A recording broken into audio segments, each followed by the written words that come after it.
Hi everybody, it's Ann, and welcome back to the Blog Spot 40. Today we're going to continue with part 2 of Jussie Smollett's answer to the city's complaint. Okay, here we go. We're going to start with number 62, which says, defendant is liable to the city for a $1,000 civil penalty for each false statement he made to the city, in addition to 3 times the amount of the damages that the city sustained, as well as litigation and collection costs and attorney's fees.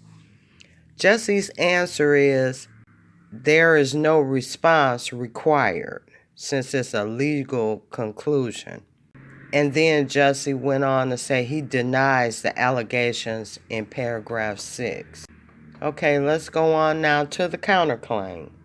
As you can see, this counterclaim is naming a lot of police officers. Jussie has also named John and Jane Doe defendants 1 through 10. And he also put Abel and Ola in the counterclaim. Okay, we're going to stop right there. As you can see, I've underlined Eddie Johnson's name because I have more information on him. On October 16th, Chicago Police Superintendent Eddie Johnson pulled his car over on the side of the road and fell asleep because he had a few drinks, and all of a sudden he felt ill and he went to sleep. Police officers responded to a 911 call and found him asleep in his parked car near his home at about 12:30 a.m. on Thursday morning.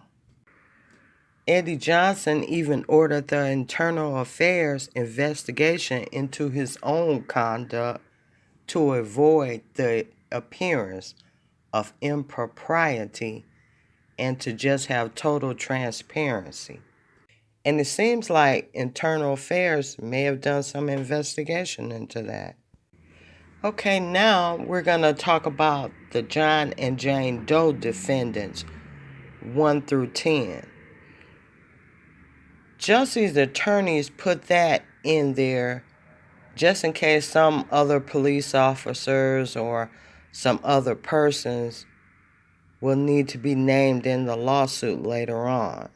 And Abel and Ola, of course he's going to put them in there because Abel and Ola actually sued Jussie and Jussie's lawyers back in April. And I'll give you videos on both of those. And where it says parties, they're just naming the city of Chicago and the police officers. And you can read that yourself when you get a chance. Now let's talk about the affirmative defenses. And this is the first one, the first affirmative defense. This says the city is not entitled to recover further costs for services provided by the city in investigating and responding to Mr. Smollett's police report because it has already collected $10,000 from Mr. Smollet, having agreed to accept $10,000 from Mr. Smollet as payment in full in connection with the dismissal of the charges against him. The city cannot seek additional recovery from Mr. Smollet. And then we go to number 69, which is the second affirmative defense. This says the city has waived any right to recover further costs for services provided by the city in investigating and responding to Mr. Smollett's police report because it has already accepted $10,000 from Mr. Smollet. Having agreed to accept $10,000 from Mr. Smollet in connection with the dismissal of the charges against him, the city has waived its right to seek additional recovery from Mr. Smollet.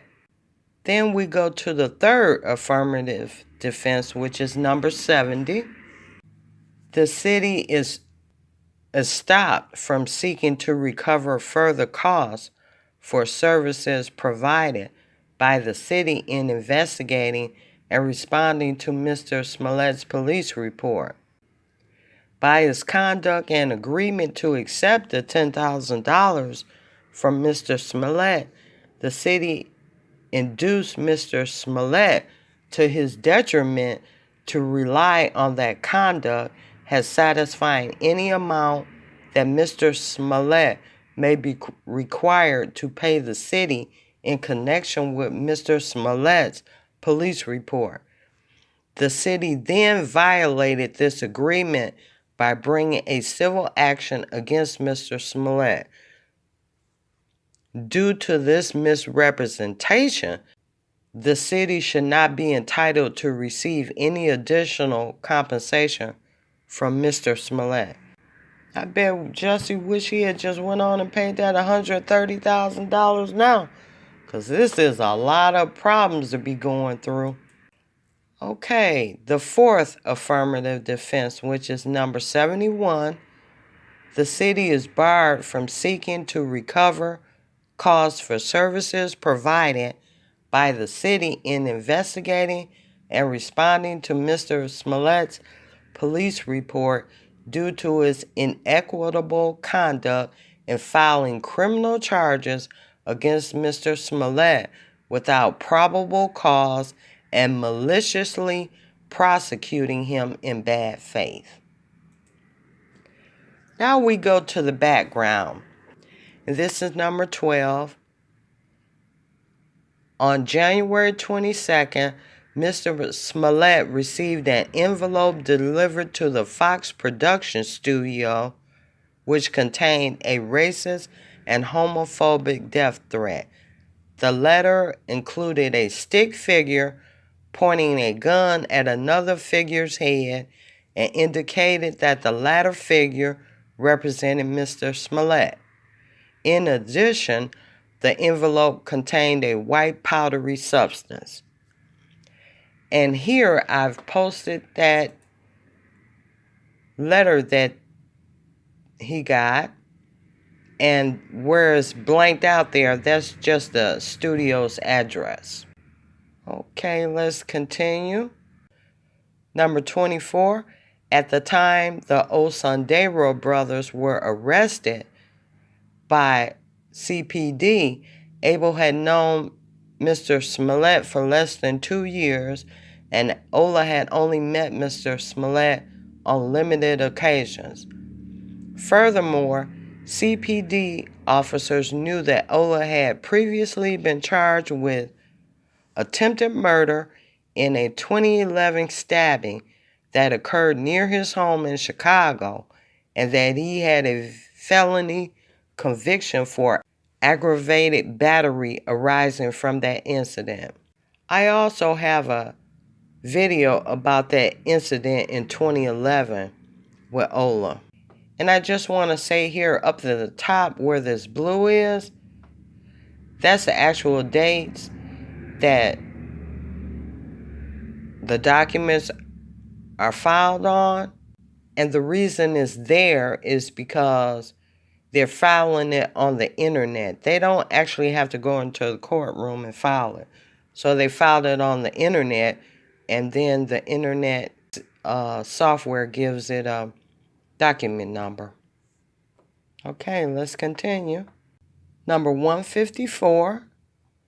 Those actions deprived Mr. Smollet of his liberty because Mr. Smollet was in custody for approximately 10 hours, and he had restrictions placed on his travel following his surrender to police on February 21st until the dismissal of charges against him on March 26. During this time, Mr. Smollett had to get approval from the court in order to leave the state of Illinois, and he had to tell authorities where he was going on each date and for what purpose.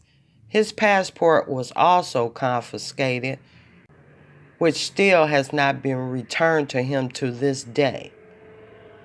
156. These are restraints not shared by the public generally and thus constitute a deprivation of his liberty. And then we go to the demand for a jury trial, which is number 160. Mr. Smollett hereby demands a trial by jury, blah, blah, blah, blah. And then we go here for the prayer for relief. Wherefore, having stated its answer, affirmative defenses, and counterclaims, defendant Jussie Smollett respectfully requests the following relief. Number 1, the plaintiff should be denied its requested relief. And of course, he's talking about the city should not get the money they're talking about, which right now is $130,000. Number 2, that the court award Jussie Smollett compensatory and punitive damages in an amount to be determined at trial. And that's just Jussie saying he wants to be compensated for all this. And number 3, for all the other relief the court deems just and proper. And that we'll have to wait to see. Now, since Jussie has filed this answer to the complaint, it's probably going to be a while before we hear anything else. But I will keep you posted. But I want to thank you for stopping by the channel. Please like the video, share the video, post a comment, subscribe to the channel, and I will talk to you soon. Bye.